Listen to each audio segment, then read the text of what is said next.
Hi friends, இந்த வீடியோவில் என்ன பார்க்க போகிறோம் அப்படின்னா HDI ரிப்போர்ட் 2025. ஸோ 2025க்கானதை இப்போ டியூஸ்டே வந்து ரிலீஸ் பண்ணியிருந்தாங்க. UNDP ரிலீஸ் பண்ணியிருக்காங்க. ஸோ அதில் என்னென்ன சொல்லியிருக்காங்க அப்படிங்கிறத இதில் பார்க்கலாம். ஸோ இந்த ரிப்போர்ட்டில் 4 இண்டெக்ஸ் பற்றி கொடுத்துருக்காங்க. Human development index, gender development index, gender inequality index, multidimensional poverty index. இந்த 4 இண்டெக்ஸ் பற்றி பார்க்கலாம். ஸோ இது எல்லாத்தையுமே ரிலீஸ் பண்ணுறவங்க அப்படின்னு பார்த்தோன்னா யுனைடெட் நேஷன்ஸ் டெவலப்மெண்ட் ப்ரோக்ராம், ஐக்கிய நாடுகள் மேம்பாட்டு திட்ட அமைப்பு தான் ஒவ்வொரு வருஷமும் வந்து ரிலீஸ் பண்ணியிருக்காங்க. இது எந்த வருஷத்துக்கானது அப்படின்றதும் ரொம்ப முக்கியம். 2023க்கான ரிப்போர்ட்டை தான் இப்போ 2025 ரிலீஸ் பண்ணியிருக்காங்க. லாஸ்ட் டைம் ரிலீஸ் பண்ணியிருந்தாங்க இல்லையா 2024, அது வந்து 2022க்கானது. ஸோ அந்த இயர் வந்து ரொம்ப முக்கியமானது, அதை நோட் பண்ணிக்கோங்க. ஸோ ஃபஸ்ட்டு வந்து ஹியூமன் டெவலப்மெண்ட் இண்டெக்ஸ் 2023க்கானது ரிலீஸ் பண்ணியிருக்காங்க. 193 நாடுகளுக்கானதில் இந்தியா வந்து 130வது இடத்துல இருக்குது. ஸோ 2022 134வது இடத்துல இருக்குது அப்படின்னு பார்த்துருப்போம். இப்போது 2023க்கான HDI இண்டெக்ஸில் இந்தியாவோட ரேங்க்கு 130. இந்த வருஷத்துக்கான ஹியூமன் டெவலப்மெண்ட் ரிப்போர்ட்டோடைய தீம் அப்படின்னு பார்த்தீங்கன்னா a matter of choice, people and possibilities in the age of AI. So artificial intelligence பற்றி தான் இதில் நிறைய டிஸ்கஸ் பண்ணியிருக்காங்க. இந்தியாவோடைய HDI வேல்யூ அப்படின்னு பார்த்தோன்னா 1990லேருந்து இப்போ வரைக்கும் 53% வந்து இன்க்ரீஸ் ஆகிருக்கு அப்படின்றது இந்த ரிப்போர்ட் சொல்லுது. ஸோ இந்த HDI எப்படி வந்து மெஷர் பண்ணுறாங்க, அதோட டைமென்ஷன்ஸ் அண்ட் இண்டிகேட்டர்ஸ் அப்படின்னு பார்த்தீங்கன்னா டைமென்ஷன் வந்து 3: health, education, standard of living. அடிக்கடி நம்ம கொஷினில் வந்து கேட்கக்கூடிய ஒரு டாபிக் இது. ஸோ அதனால் தெளிவாக பார்த்துக்கோங்க. டைமென்ஷன் வந்து health, education, standard of living HDIக்கு. இண்டிகேட்டர்ஸ் அப்படின்னு எடுத்துக்கிட்டிங்கன்னா ஹெல்த்லேயே லைஃப் எக்ஸ்பெக்டன்சி அட் பர்த், பிறப்பின் போது ஆயுட்காலம் எவ்வளோ அப்படின்றத கால்குலேட் பண்ணுறாங்க. எஜுகேஷன் அப்படின்னு எடுத்துட்டோன்னா mean years of schooling, expected years of schooling அப்படிங்கிறது, அதாவது எதிர்பார்க்கப்படும் பள்ளி படிப்பு ஆண்டுகள், சராசரி பள்ளி படிப்பு ஆண்டுகள் அப்படின்றது. அடுத்தது ஸ்டாண்டர்ட் ஆஃப் லிவிங் அப்படின்னு பார்த்திங்கன்னா cross national income per capita, தனிநபர் மொத்த தேசிய வருமானத்தை வந்து அளவிடுறாங்க. இந்த 3 டைமென்ஷன்ஸில் உங்களுக்கு இண்டிகேட்டர்ஸ் வந்து 4 இண்டிகேட்டர்ஸ் இருக்கும். ஸோ இதை பேஸ் பண்ணி தான் இந்த HDI வந்து ஒரு வருஷமும் UNDP ரிலீஸ் பண்ணிகிட்ருக்காங்க. 2023 HDI பார்த்தீங்க அப்படின்னா இந்தியா 130வது இடத்துல இருக்குது. அதோட வேல்யூ அப்படின்றது பார்த்திங்கன்னா 0.685. ஸோ இது வந்து இந்தியா வந்து மீடியம் ஹியூமன் டெவலப்மெண்ட் அப்படின்ற கேட்டகரியில் தான் இருக்குது. இருந்தாலும் கூட ஹை ஹியூமன் டெவலப்மெண்ட்டுக்கு இன்னும் கொஞ்ச நாளில் போயிடும் அப்படின்ற மாதிரி சொல்லியிருக்காங்க. அதாவது ஹை ஹியூமன் டெவலப்மெண்ட் அப்படின்னா 0.7க்கு மேலே இருக்கணும். இப்போ இந்தியா வந்து 0.68 இருக்குது. ஸோ ஒரு டைமென்ஷன்ஸ் பார்த்தோம் இல்லையா, இண்டிகேட்டர்ஸ். ஸோ அதோட வேல்யூஸும் வந்து கொடுத்துருக்காங்க. ஸோ அதுவும் வந்து தெளிவாக பார்த்துக்கோங்க. ஃபஸ்ட்டு வந்து life expectancy at birth. So அதாவது பிறப்பின் போது மக்களுடைய சராசரி ஆயுட்காலம் அப்படின்னு பார்த்திங்கன்னா 72 ஆண்டுகள் இந்தியாவில். அதாவது முன்னே இருந்ததை விட இப்போ 72 அப்படிங்கிறது அதிகமானது.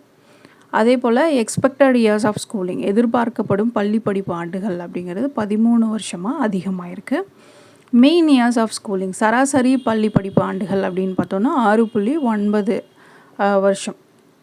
அடுத்ததாக cross national income per capita, தனிநபர் மொத்த தேசிய வருமானம் அப்படின்றது பார்த்திங்கன்னா $9,047 அதிகமாகிருக்கு. 4 மடங்கு அதிகமாகிருக்கு 1990ஓடு கம்பேர் பண்ணும்போது. இதில் ரொம்ப முக்கியமானது என்ன அப்படின்னு பார்த்தீங்கன்னா குரூப் 1, குரூப் 2க்குலாம் படிக்கிறீங்கன்னா இது எந்த SDGக்கு கீழே கவர் ஆகுது அப்படிங்கிறது ரொம்ப முக்கியம். லைஃப் எக்ஸ்பெக்டன்சி அட் பர்த் அப்படிங்கிறது SDG 3, expected years of schooling அப்படின்றது SDG 4.3, mean years of schooling SDG 4.4, gross national income per capita அப்படின்றது SDG 8.5. இந்த தனிநபர் மொத்த தேசிய வருமானம் அப்படின்றது எப்போ வந்து எடுத்திருக்காங்க அப்படின்னு பார்த்தீங்கன்னா 2021 பர்ச்சேசிங் பவர் பேரிட்டி அடிப்படையில், அதாவது வாங்கும் திறன் சமநிலை அடிப்படையில் 2023க்கானதை கொடுத்துருக்காங்க. இந்தியா பார்த்திங்க அப்படின்னா $9,047 அதிகமாகிருக்கு. 1990ஓடு கம்பேர் பண்ணும்போது இது 4 மடங்கு வந்து அதிகமாகிருக்கு. 1990 $2,167 இருந்த இந்தியாவுடைய மொத்த தனிநபர் வருமானம் 2023 $9,047 அதிகமாகிருக்கு.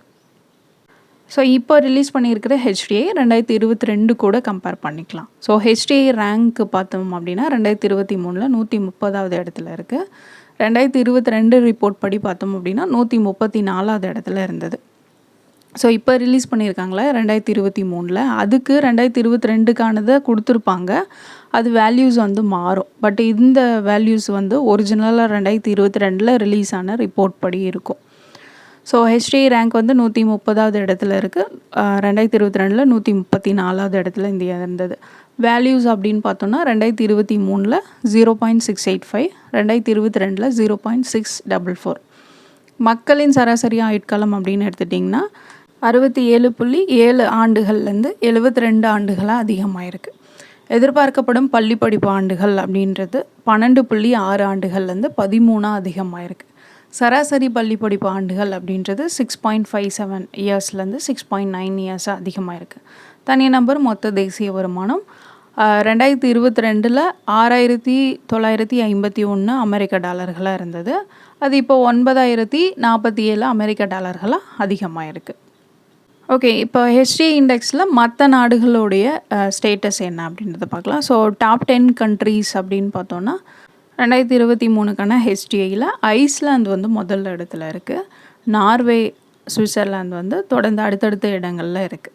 டென்மார்க் 4வது இடத்துலையும், ஜெர்மனி வந்து 5வது இடத்துலையும், ஸ்வீடனும் 5வது இடத்துல இருக்குது. ஆஸ்திரேலியா 7வது இடம், ஹாங்காங், சைனா 8வது இடம், நெதர்லாந்து 8வது இடம், பெல்ஜியம் வந்து 10வது இடத்துல இருக்குது.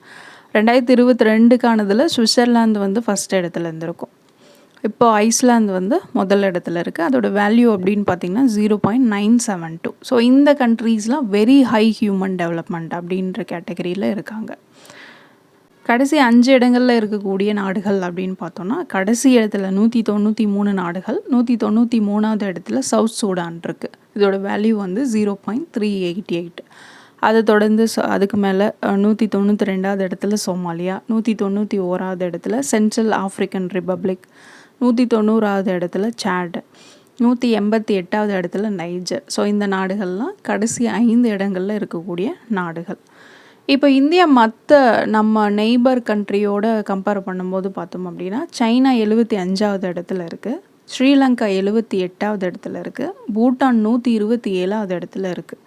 ஸோ இவங்கெல்லாம் நமக்கு மேலே இருக்காங்க. இதே வந்து பங்களாதேஷும் இந்தியாவும் ஒரே சேம் பொசிஷனில் இருக்காங்க. 130, பங்களாதேஷும் 130, இந்தியாவும் 130. நேபாள் பார்த்திங்கன்னா 145வது இடம், மியான்மர் 149வது இடம், பாகிஸ்தான் 168வது இடம். இந்த 3 நாடுகள் நமக்கு பின்னாடி இருக்குது. அடுத்ததாக challenges impacting India's HDI. So இந்தியாவுடைய HDIயை பாதிக்கக்கூடிய சவால்கள் என்ன அப்படின்னு பார்த்தோன்னா ஃபஸ்ட்டு வந்து இன்இக்வாலிட்டி, சமத்துவமின்மை அப்படிங்கிறது தான். ஸோ கிட்டத்தட்ட 30.7% இந்தியாவோட HDI இந்த இன்இக்வாலிட்டினால் ரெடியூஸ் ஆகிடுது. ரெண்டாவது வந்து ஜெண்டர் டிஸ்பாரிட்டிஸ், பாலின ஏற்றத்தாழ்வுகள். இப்போது ஃபீமேல் லேபர் ஃபோர்ஸ் பார்ட்டிசிபேஷன் பார்த்திங்க அப்படின்னா 41.7% தான் இருக்குது. அதே போல் பொலிட்டிக்கல் ரெப்ரசன்டேஷனும் வந்து கம்மியாக இருக்குது. நாடாளுமன்றம், சட்டமன்றங்களில் பெண்களோட பங்கேற்பு அப்படிங்கிறது கம்மியாக இருக்குது. ஸோ இதனால் இந்த 2 விஷயமும் வந்து HDI வந்து இந்தியாவோட HDI பாதிக்குது அப்படின்னு சொல்லியிருக்காங்க. ஸோ இவ்வளோ நேரம் HDI பார்த்தோம். அடுத்ததாக செகண்ட் ஜெண்டர் டெவலப்மெண்ட் இண்டெக்ஸ், பாலின மேம்பாட்டு குறியீடு அப்படிங்கிறதையும் இப்போ ரிலீஸ் பண்ணியிருக்காங்க. ஸோ இதுலேயும் வந்து இந்தியா மீடியம் ஹியூமன் டெவலப்மெண்ட் அப்படின்ற கேட்டகரியில் தான் இருக்குது. குரூப் எந்த குரூப்பில் வருது அப்படின்னா 5வது குரூப்பில் வருது. பாயிண்ட்ஸ் எவ்வளோ, வேல்யூஸ் எவ்வளோ அப்படின்னு பார்த்தோன்னா 0.874 அப்படின்றது தான் வேல்யூஸு. ஸோ இப்போ இந்த ஜெண்டர் டெவலப்மெண்ட் இண்டெக்ஸையே இந்த human development index, life expectancy, expected years of schooling, அப்புறம் வந்து இன்கம், இதெல்லாம் பார்த்தீங்க அப்படின்னா ஃபீமேல் மேல் அப்படின்னு கம்பேர் பண்ணி இந்த ஜெண்டர் டெவலப்மெண்ட் இண்டெக்ஸ் வந்து கொடுத்துருக்காங்க. இப்போது HDI அப்படின்னு எடுத்துட்டோன்னா ஃபீமேலுக்கான வேல்யூ இந்தியாவில் 0.631 இருக்குது. மேலுக்கான வேல்யூ அப்படின்னு பார்த்தீங்கன்னா 0.722 இருக்குது. லைஃப் எக்ஸ்பெக்டன்சி அட் பர்த் ஃபீமேலுக்கு இந்தியாவில் 73.6 ஆண்டுகளாக இருக்குது, மேலுக்கு 70.5 ஆண்டுகளாக இருக்குது. எக்ஸ்பெக்டட் இயர்ஸ் ஆஃப் ஸ்கூலிங் அப்படின்னு பார்த்திங்கன்னா ஃபீமேலுக்கு 13 ஆண்டுகளாக இருக்குது, மேலுக்கு 12.9 ஆண்டுகளாக இருக்குது. மீன் இயர்ஸ் ஆஃப் ஸ்கூலிங் அப்படின்றது பார்த்திங்கன்னா கேர்ள்ஸுக்கு ஃபீமேலுக்கு 5.8 தான் இருக்குது, மேலுக்கு 8 இருக்குது. ஸோ இன்கம் அப்படின்னு பார்த்தோன்னா 4543 அமெரிக்க டாலர்கள் ஃபீமேலுக்கு, மேலுக்கு 13,273 அமெரிக்க டாலர்கள். ஸோ இந்த இம்பேலன்ஸ் தான் வந்து ஹெச்டிஏ வந்து ரெடியூஸ் பண்ணுது. இந்த ஜெண்டர் டெவலப்மெண்ட் இண்டெக்ஸில் மற்ற நாடுகள் அப்படின்னு பார்த்தோன்னா முதல் இடத்துல இருக்கக்கூடிய நாடு அப்படின்னு பார்த்தோன்னா ஐஸ்லாந்து தான் முதல் இடத்துல இருக்குது. நார்வே, சுவிட்சர்லாந்து வந்து அடுத்தடுத்த இடங்களில் இருக்குது. அதை தொடர்ந்து டென்மார்க், ஜெர்மனி இருக்காங்க. இதெல்லாம் வந்து very high human development. India வந்து மீடியம் ஹியூமன் டெவலப்மெண்ட்டில் தான் இந்த லிஸ்ட்லேயும் இருக்குது. அடுத்தது third index gender inequality index, பாலின சமத்துவமின்மை குறியீடு வந்து ரிலீஸ் பண்ணியிருக்காங்க. 2023க்கானது தான் இப்போ ரிலீஸ் பண்ணியிருக்காங்க.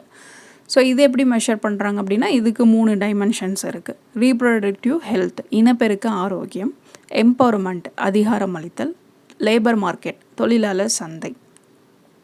அதுக்குள்ளே இண்டிகேட்டர்ஸ் அப்படின்னு பார்த்தீங்கன்னா இப்போ ரீப்ரொடக்டிவ் ஹெல்த் இனப்பெருக்க ஆரோக்கியம்னு எடுத்துட்டோன்னா maternal mortality ratio, adolescent birth rate வந்து பார்க்குறாங்க. இதுவே எம்பவர்மெண்ட் அப்படின்னு எடுத்துட்டோன்னா percentage of parliamentary seats held by women and percentage of population with at least some secondary education by gender. அதாவது நாடாளுமன்றத்தில் பெண்களுக்கு இருக்கக்கூடிய இடங்களுடைய சதவீதத்தை பேஸ் பண்ணியும் கல்வி, அதாவது குறைந்தபட்சம் இடைநிலை கல்வி பெற்ற மக்கள் தொகை சதவீதம் எவ்வளோ அப்படின்றத எடுத்துக்கிறாங்க. ஸோ இதெல்லாம் இண்டிகேட்டர்ஸ் எம்பவர்மெண்ட் டைமென்ஷன்ஸில் வருது. லேபர் மார்க்கெட் தொழிலாளர் சந்தை அப்படின்னு எடுத்துட்டோன்னா participation in the labour force by gender, அதாவது பாலின அடிப்படையில் தொழிலாளர்களுடைய பங்கேற்பு எவ்வளோ இருக்குது அப்படின்றத பேஸ் பண்ணி இந்த இண்டெக்ஸை வந்து ரிலீஸ் பண்ணுறாங்க. ஸோ இதில் இந்தியா வந்து பார்த்திங்க அப்படின்னா 102வது இடத்துல இருக்குது. வேல்யூஸ் அப்படின்னு பார்த்தோன்னா 0.403. இதுவே 2022 அப்படின்னு பார்த்திங்கன்னா இந்தியா 108வது இடத்துல இருந்தது. 2022 அதோட வேல்யூஸ் அப்படின்னு பார்த்திங்கன்னா 0.437. ஸோ இதிலே ஒவ்வொரு டைமென்ஷன்ஸ், ஒவ்வொரு இண்டிகேட்டர்ஸ்க்கும் வேல்யூஸ் வந்து கொடுத்துருக்காங்க. So maternal mortality ratio, deaths per 1 lakh live பர்த்ஸுக்கு இந்தியாவில் 103 பேர் வந்து இருக்கிறாங்க. 1,00,000 பேரில் 103 மகப்பேறு இறப்புகள் வந்து இருக்குது. அடல்சன்ட் பர்த் ரேட் அப்படின்னு பார்த்துக்கிட்டிங்கன்னா அதாவது births per 1000 women ages 15 to 19 14.1 இருக்குது. Share of seats in parliament பர்சன்டேஜில் வந்து கொடுத்துருக்காங்க 14.8% இந்தியாவில் இருக்குது. அடுத்ததாக population with at least some secondary education அப்படின்னு எடுத்துட்டோன்னா ஃபீமேலுக்கானது 43.5 இருக்குது, மேலுக்கானது 61.1 இருக்குது. அடுத்ததாக லேபர் ஃபோர்ஸ் பார்ட்டிசிபேஷன் ரேட் அப்படின்னு பார்த்திங்கன்னா அதாவது பர்சன்டேஜ் ஏஜஸ் 15 and older, அதுக்கு கீழே வந்து எடுக்க மாட்டாங்க. 15 அதுக்கு மேலே இருக்கிறவங்கள தான் எடுத்திருக்காங்க. ஃபீமேல் அப்படின்னு பார்த்தோன்னா 35.1% தான் லேபர் ஃபோர்ஸ் பார்ட்டிசிபேஷன் ரேட் இருக்குது. இதுவே மேல் அப்படின்னு எடுத்துட்டோன்னா 76.4% வந்து லேபர் ஃபோர்ஸ் பார்ட்டிசிபேஷன் இந்தியாவில் இருக்குது. ஸோ இந்த இண்டெக்ஸில் முதல் இடத்துல இருக்கக்கூடிய நாடு அப்படின்னு பார்த்தோன்னா டென்மார்க் முதல் இடத்துல இருக்குது. டென்மார்க் முதல் இடத்துல இருக்குது, நார்வே 2வது இடத்துல இருக்குது, ஸ்வீடன் 3வது இடத்துல இருக்குது, சுவிட்சர்லாந்து 4வது இடத்துல இருக்குது, நெதர்லாந்து 5வது இடத்துல இருக்குது. ஸோ இது வந்து ஜெண்டர் இன்இக்வாலிட்டியை பேஸ் பண்ணி ரேங்க் கொடுத்துருக்காங்க 2023க்கானது. இப்போ இதில் முக்கியமானது இந்த டைமென்ஷன் பார்த்தோம் இல்லையா, அது எந்த எஸ்டிஜிக்கு கீழே வருது அப்படின்றத பார்த்துக்கோங்க. மேட்டர்னல் மார்ட்டாலிட்டி ரேஷியோ அப்படின்றது 3.1, எஸ்டிஜி 3.1. அடல்சன்ட் பர்த் ரேட் அப்படின்றது SDG 3.7. Share of seats in parliament அப்படின்றது எஸ்டிஜி 5.5. அடுத்ததாக population with at least some secondary education அப்படின்னு எடுத்துட்டிங்கன்னா எஸ்டிஜி 4.4ல் வருது. ஸோ இந்த ஜெண்டர் இன்இக்வாலிட்டி பார்த்திங்க அப்படின்னா 172 நாடுகளுக்கு தான் டேட்டா இருக்குது. அதில் 172வது இடத்துல கடைசி இடத்துல ஏமன் இருக்குது. அடுத்ததாக multi dimensional poverty index 2025. So பல பரிமாண வறுமை குறியீடு 2023க்கானது தான் இப்போயும் ரிலீஸ் பண்ணியிருக்காங்க. ஸோ இது பார்த்திங்க அப்படின்னா வளரும் நாடுகளில் மக்கள் வந்து சுகாதாரம், கல்வி, வாழ்க்கை தரத்தில் எதிர்கொள்ளக்கூடிய பற்றாக்குறைகள் என்னென்ன அப்படின்றத பேஸ் பண்ணி இந்த பல பரிமாண வறுமை குறியீடு வந்து வெளியிடுறாங்க. இதில் இருக்கக்கூடிய டைமென்ஷன்ஸ் அப்படின்னு பார்த்திங்கன்னா உங்களுக்கு ஹெச்டிஐ என்னவோ அதே தான் இதுக்கும் dimensions. Health, education, standard of living, இது 3. ஆனால் இண்டிகேட்டர்ஸ் வந்து நிறைய இருக்கும். ஸோ ஹெல்த் அப்படின்னு எடுத்துட்டிங்கன்னா சைல்டு மார்ட்டாலிட்டி, நியூட்ரிஷன் பார்ப்பாங்க. எஜுகேஷன் அப்படின்னு எடுத்துட்டோன்னா years of schooling and school attendance. இந்த ஸ்டாண்டர்ட் ஆஃப் லிவிங்கில் கொஞ்சம் சேஞ்சஸ் வரும். அங்கே வந்து வெறும் பெர் கேபிட்டா மட்டும் பார்ப்பாங்க. இங்கே வந்து பார்த்திங்க அப்படின்னா cooking fuel, sanitation, drinking water, housing, electricity, assets இதெல்லாம் பார்த்திங்கன்னா குளோபல் மல்டி பாவர்ட்டி இண்டெக்ஸோடைய இண்டிகேட்டர்ஸ். இதுவே national multi dimensional poverty index நிதி ஆயோக் ரிலீஸ் பண்ணுவாங்களே, அதில் எக்ஸ்ட்ராவாக 2 இண்டிகேட்டர்ஸ் வந்து ஆட் பண்ணிக்கணும். ஒன்று வந்து மேட்டர்னல் ஹெல்த்து, இன்னொன்று வந்து பேங்க் அக்கௌண்ட்டு. ஓகே, இப்போ யூஎன்டிபி ரிலீஸ் பண்ணியிருக்கக்கூடிய இந்த பல பரிமாண வறுமை குறியீட்டை பற்றி பார்க்கலாம். ஸோ இந்தியாவை பொறுத்த வரைக்கும் பாப்புலேஷன் இன் சிவியர் மல்டி டைமென்ஷனல் பாவர்ட்டி அப்படின்னு எடுத்துட்டோன்னா 4.2% வந்து இருக்காங்க. இந்தியாவில் 4.2% பேர் வந்து சிவியர் மல்டி டைமென்ஷனல் பாவர்ட்டியில் இருக்காங்க. Population vulnerable to multi dimensional poverty அப்படின்னு எடுத்துட்டோன்னா 18.7% வந்து இருக்காங்க. ஸோ இது எந்த எஸ்டிஜி கீழே கவர் ஆகுது? எஸ்டிஜி 1லேயே 1.1, 1.2ல் வந்து இது கவர் ஆகும். அடுத்ததாக செயற்கை நுண்ணறிவு பற்றி நிறைய டிஸ்கஸ் பண்ணியிருந்தாங்க. ஸோ அது ரிலேட்டடாக பார்க்கலாம். ஸோ இந்தியா பொறுத்த வரைக்கும் செயற்கை நுண்ணறிவு திறன் ஊடுருவலில் வந்து அதிக அளவில் இருக்குது. அதாவது India has the highest self reported artificial intelligence skills penetration அப்படின்றது. அடுத்ததாக 2025 மனித மேம்பாட்டு அறிக்கை ஏற்றத்தாழ்வுகளை அதிகரிக்கிறதுலையோ இல்லை வேலைகளை இடமாற்றம் செய்வதை விட மனித வளர்ச்சிக்கு ஏஐ வந்து சாதகமாக பங்களிக்குதா அப்படின்றது உறுதி செய்யணும். அது மட்டும் இல்லாமல் மனிதனை மையமாக கொண்ட ஏஐ கொள்கைகளை அவசியத்தை வந்து வலியுறுத்தணும். மனிதரோட வளர்ச்சிக்கு ஏஐ சாதகமாக இருக்கிறது, அதோட பங்களிப்பை உறுதி செய்யணும். ரெண்டாவது வந்து மனிதனை மையமாக கொண்டு தான் இந்த ஏஐ கொள்கைகளோடைய அவசியத்தை வந்து வலியுறுத்தணும் அப்படின்னு சொல்லியிருக்காங்க. உலகளவில் பார்த்தோம் அப்படின்னா 5 பேரில் ஒருத்தர் வந்து இந்த ஏஐ டூல்ஸை வந்து யூஸ் பண்ணுறாங்க அப்படின்னு சொல்லி இந்த ரிப்போர்ட் சொல்லியிருக்கு. இந்தியாவில் 2019 பார்த்தோம் அப்படின்னா ஏஐ ரிலேட்டடாக ஆராய்ச்சியாளர்கள் ரிசர்ச்சர்ஸை வந்து 0 இருந்தது. இப்போ அது 20% வந்து இன்க்ரீஸ் ஆகிருக்கு. So 20% of Indian AI researchers now remain in the country. So 2019 compare பண்ணும்போது 20% பேர் ஏஐ ஆராய்ச்சியாளர்கள் வந்து இந்தியாவில் இருக்காங்க. அடுத்ததாக 2030 இந்தியாவோடைய பொருளாதாரத்தில் செயற்கை நுண்ணறிவு மூலமாக 33.8 லட்சம் கோடி வந்து சேர்க்க முடியும் அப்படின்னு சொல்லி கூகுள் ரிப்போர்ட் வந்து சொல்லுது. 2028 $1 trillion டிஜிட்டல் பொருளாதாரம் அப்படின்ற இலக்கை அடையிறதுல இந்த ஏஐ வந்து முக்கிய பங்கு வகிக்குது அப்படின்னு சொல்லியிருக்காங்க. அது மட்டும் இல்லாமல் மொத்த உள்நாட்டு உற்பத்தியில் ஜிடிபியில் 20% இந்த ஏஐ வந்து கான்ட்ரிபியூட் பண்ணியிருக்கு அப்படின்னு சொல்லியிருக்காங்க.